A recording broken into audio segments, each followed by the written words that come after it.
যেসব ভাই বোনরা ঈদে বাড়ি যাবেন না বলে সিদ্ধান্ত নিয়েছেন তাদের জন্য এই ছোট্ট ভিডিও তৈরি করছি।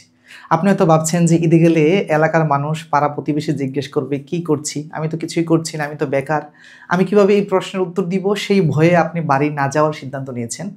আমি আপনাদেরকে অনুরোধ করব, নিজেকে আনন্দ থেকে কখনোই বঞ্চিত করবেন না। পাড়া প্রতিবেশী কি বলল, এলাকার মানুষ কি বলল, সেটাকে মাথায় নেবেন না। পাছের লোকে কিছু বলে এটাকে কখনোই মাথায় নেবেন না। এটা মাথায় নিলে আপনি জীবনে কিছুই করতে পারবেন না। একটা জিনিস মাথায় রাখবেন, আমি অনলাইন কেরিয়ার শুরু করছি, আমার পরিবারের বাধা, আমার মনে করেন যে অনেক মানুষের বাধা, যে অনলাইন কেরিয়ার কোচিং করে কি করবা, আমাকে বিসিএস দিতে বলে ব্যাংকে চাকরিতে জয়েন করি নাই কেন, এটা নিয়েও পরিবারের অনেকে কথা বলছে যে ব্যাংকে চাকরি মানুষে পায় না, তুমি পাইয়া জয়েন করো না। ঠিক আছে, আলহামদুলিল্লাহ আমি একটি সরকারি চাকরি করতেছি। আমার বিসিএস 45তম বিসিএস রিটেন ফলাফল প্রত্যাশী, 46তম পিলিটি কি আছি, রিটেন দিব না। আমি এখন পুরোদমে আমার অনলাইনে ফোকাস। ঠিক আছে, পাছে লোকে কিছু বলে এই জিনিসটা আমি কখনোই মাথায় নেই না। ইভেন আমার অনেক বন্ধু বান্ধব যাদের রেজাল্ট ইউনিভার্সিটিতে আমার চেয়ে অনেক নিচে, এরা ইউরোপ আমেরিকাতে চলে গেছে এই গত কয়েক মাসের ভিতরে। আমি চাইলে ইউরোপ আমেরিকাও যেতে পারতাম। ঠিক আছে, আমি চাইলে যে তুমি এতে ভালো জিআরই দিয়ে আইএলস দিয়ে আমি ভালো দেশে একটা যেতে পারতাম। আমার চেয়ে অনেক লো কোয়ালিটির স্টুডেন্ট আমার স্কুল জীবনের, আমার কলেজ জীবনের, আমার ইউনিভার্সিটি জীবনের ওরা চলে গেছে। ঠিক আছে, আমি চাইলে যেতে পারতাম, কিন্তু আমি যাই না। আমি মানুষ কি বলে আমি সেটা ফোকাসই করি না। আলহামদুলিল্লাহ আমি সবসময় ফোকাস করি আমি কি চাই সেটার উপরে। তাই আমি আপনাদেরকে অনুরোধ করব, যারা এই ঈদে হলে, মেসে বা অন্য কোথাও মানে সময়টা কাটিয়ে দেওয়ার পরিকল্পনা করছেন, দরকার নেই, এখনও সময় আছে।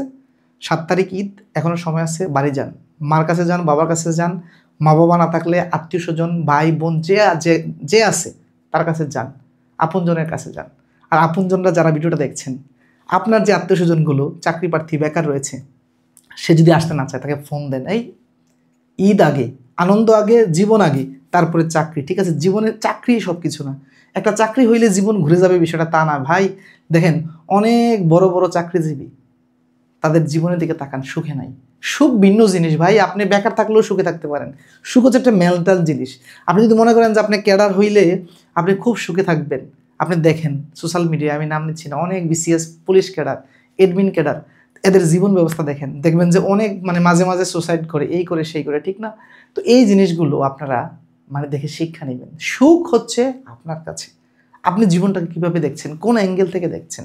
তাই আমি প্রত্যেকে রিকোয়েস্ট করব, কখনোই সমাজের মানুষ কি বলে সেটা দিকে তাকাবেন না। সমাজের মানুষ অনেক কথা বলে, কিন্তু আপনার পকেটে টাকা নাই, 1 টাকা দিয়ে যাবে না।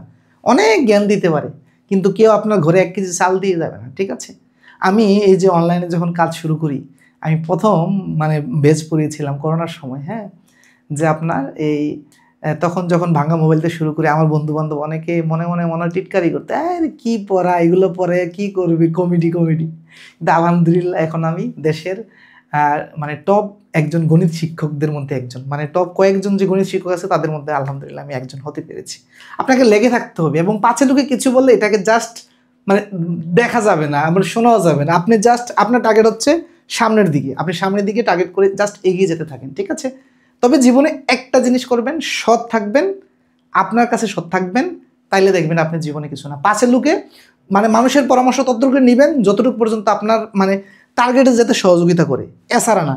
এবং আপনি ধর্মীয় দৃষ্টিকোণ থেকে এবং রাষ্ট্রীয় দৃষ্টিকোণ থেকে, ব্যক্তি দৃষ্টিকোণ থেকে আপনি সবসময় অনেস্ট থাকার চেষ্টা করবেন, পরিশ্রমী থাকার চেষ্টা করবেন, তাইলে দেখবেন যে ইনশাআল্লাহ সফলতা আসবে ইনশাআল্লাহ। তো সবাই ভালো থাকুন, ভিডিওটি শেয়ার করে দিন যেন অন্যরা দেখার সুযোগ পায়। আল্লাহ হাফিজ।